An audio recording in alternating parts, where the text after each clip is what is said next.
Here I've got TCL 20L, and let me show you how to change navigation bar on this phone. So as you can see, currently we are using button navigation. So here we've got recent items, home button and back button. And if you'd like to change it, you need to open the settings. Now in search area, enter navigation.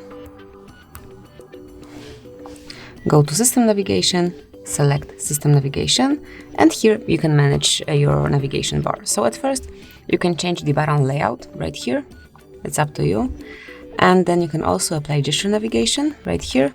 So from now on, you will be able to use gestures instead of the buttons. So you can slide from right to left and from left to right to go back. You can quickly slide up to go back to your home screen.